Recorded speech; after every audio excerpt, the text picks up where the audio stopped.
Hi ඔයාලට කොහොමද පරිස්සමින් ඉන්න ඇති කියලා හිතනවා. ඉතින් මේ vlog එක දකිනකොටත් ඔයාලට මතක ඇති අපි ඔක්කොටම ලොකු අපදාපකට මුහුණ දෙන්න වුණා.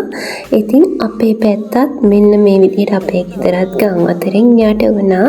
ඉතින් මගේ පළවෙනි අත්දැකීම ඔයාලත් එක්ක ෂෙයා කරගන්න හිතුණා.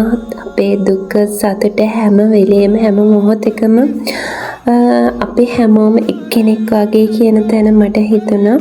ඉතින් මමත් මේකට මුහුණ දෙනකොට සමහරක් ගෙවල් වල ගොඩාක් මිනිස්සුත් නැහැ, අනික ගෙවල් දොරවලුත් නැහැ.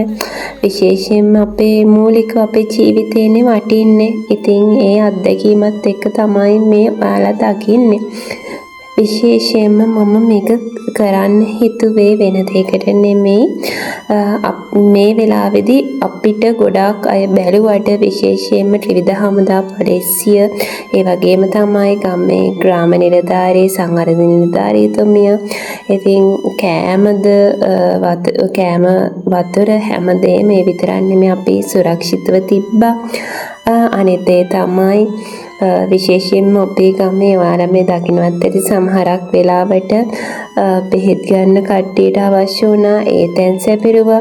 ඉතින් එයාලගේ ජීවිතේත් අවදානවක් නැතුව තමයි මේ සියල්ලම බලන්නේ. ඉතින් අපේ නංගි තමයි මේ ඉන්නේ. ඉතින් අපිට හිතා ගන්න බැරි වුණා මොකද්ද කරන්නේ කියලා. නමුත් මේ අත්දැකීම මමත් එක්ක පළවෙනි වතාව නිසා මේ විදිහේ වීඩියෝ එකක් ගත්තා. මොකද ජීවිතේ අපට නොයෙකුත් දේවල් වලට මුහුණ දෙන්න වෙනවා. නමුත් ඒ හැම දෙයක්ම අපේ ජීවිතේ ලොකු මතකයක් වෙනවා. අසතුටින් හරි මේ දේ අපි පාර ගන්න ඕන. මොකද මට මේ දකින්නකොට මේවා නැවතත් බලනකොට මේ එඩිට් එක යනකොටත් අනේ ගොඩාක් නිකන් ලොකු ඛේදවාචක ගොඩක් මැද්දනේ මේ අපි මෙහෙම ඉන්නේ කියලාත් හිතුණා. අපේ ඩෝර බලන්නකෝ අනේ. එයාට ඇත්තටම ගොඩක් සීතලයි. ඒකයි ඔය ඔහොම ඉන්නේ. එයාත් හරිම නොසන්සුන් ගතියක් ඒ දවස් ටිකේම මම දැක්කා. ඔයාලත් අහලා ඇති නේද? සත්තුන්ට තමයි මුලින්ම ඒ දේ දැනෙන්නේ කියලා. ඔයාලගේ පැත්තේ කොයි විදිහටද මුහුණ දුන්නේ කියලා කියන්න. එහෙනම් මේ වීඩියෝ එක දානකොට මම හිතුවේ මේ විදිහ විපත් ආයෙත් අපේ ලංකාවට නොවේවා කියලා. ඊළඟ ලොග් එකකින් මම ආයෙත් එන්නම්.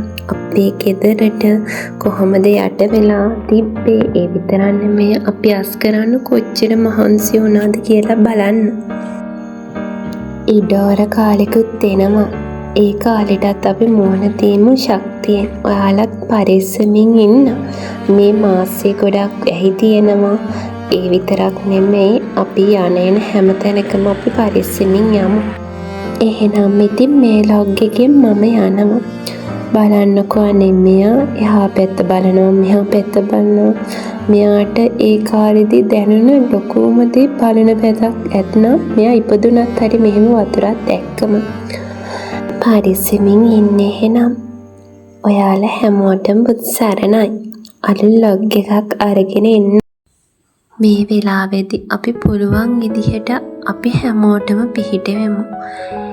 එහෙනම් ඔයාලා පරිස්සමින් ඉන්න. බුදු සරණයි.